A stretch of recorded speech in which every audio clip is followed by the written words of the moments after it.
अस्सलाम वालेकुम जी। तो दोस्तों कैसे हैं? उम्मीद है सब खैरियत से होंगे। तो ये आप देख सकते हैं हमारे पास एक डाइबो की मीडियम साइज़ की फ्रिज है।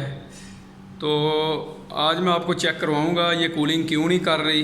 ये अंदर से भी मैं खोल के आपको दिखा सकता हूँ। ये देख रहे हैं आप, ये हल्का हल्का पानी वगैरह भी ऊपर से छोड़ा हुआ है, नीचे से भी चल रही है। कूलिंग है लेकिन नीचे बहुत कम है, ऊपर भी बहुत कम है। तो मैं आपको बताऊंगा कि आप अपने घर की फ्रिज कैसे सही कर सकते हैं, कूलिंग इसकी कैसे बढ़ा सकते हैं। तो चलते हैं इसके पीछे कंप्रेसर की तरफ, वो भी मैं आपको चेक करवाता हूँ। तो जी ये हमारी बैक साइड है, ये आप देख सकते हैं। ये एम्पेयर मीटर भी मैंने डाला हुआ है, ये 2.3। ये जैसे जैसे चलेगा, अभी मैंने इसको स्टार्ट किया है, जैसे जैसे चलेगा तो इसके एम्पेयर भी नीचे आने शुरू हो जाएंगे। तो ये हमारा कंप्रेसर है, ये फ़ैन भी चल रहा है, ये सारा कुछ चल रहा है। तो करना आपने क्या है, ये आप देख रहे हैं इसके साथ एक कंडेंसर लगा हुआ है। एक साइड में तो फ़ैन लगा हुआ है इसके साथ है, तो दूसरी साइड से जो ना बंद है, इसमें जगह नहीं है। तो मैं थोड़ा चेक करवा देता हूँ आपको। ये आप देख सकते हैं कि इसकी क्या हालत हुई है अंदर से।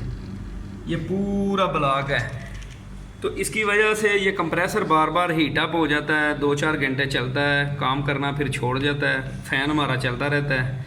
तो यही इसका रीज़न है। आप इस कंडेंसर को अच्छी तरह सर्विस करके तो दोबारा इसको चलाएंगे तो A1 कूलिंग हो जाएगी, आपका कंप्रेसर भी चलता रहेगा, तो कूलिंग भी सही हो जाएगी।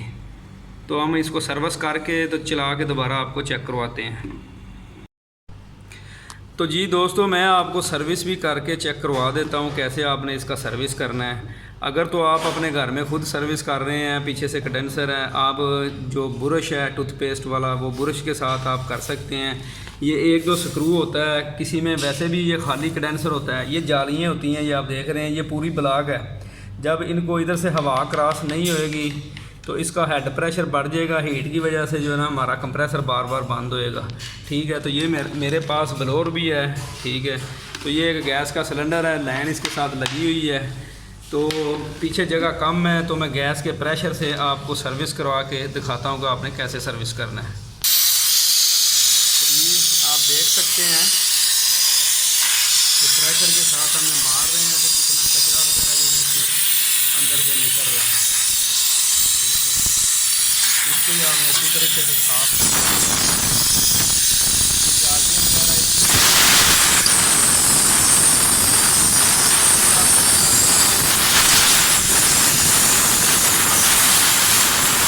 साफ करके तो आपको चला के फिर दिखाता हूँ। तो जी दोस्तों, सर्विस वगैरह मैंने कर दी है, करके तो मैंने चालू कर दिया इसको। फ़ैन हमारा वर्किंग है, ये देख रहे हैं। तो ये देखें हमारा कंडेंसर जो है बिल्कुल साफ़ हो गया है। तो इसी तरीके से आपने जो है ना आराम से पानी से भी आप कर सकते हैं इसको, फ़ैन खोल के ब्रश से भी कर सकते हैं। क्योंकि हमारे पास गैस थी, ब्लोअर थी, इसलिए हमने जो है ना जल्दी जल्दी उसके साथ कर दिया है। ये एम्पेयर देखें, एम्पेयर भी जो है ना नीचे आने शुरू हो गए हैं। तो ये 1.7 तक ये देखें और नीचे आ गया। ये 1.76 तक आके जो ना रुक जाएगा, तो कूलिंग वगैरह भी आपकी सही होनी शुरू हो जाएगी। तो इसी तरह आप अपना काम कर सकते हैं। तो नेक्स्ट वीडियो के लिए दुआओं में याद रखना। अल्लाह हाफिज़।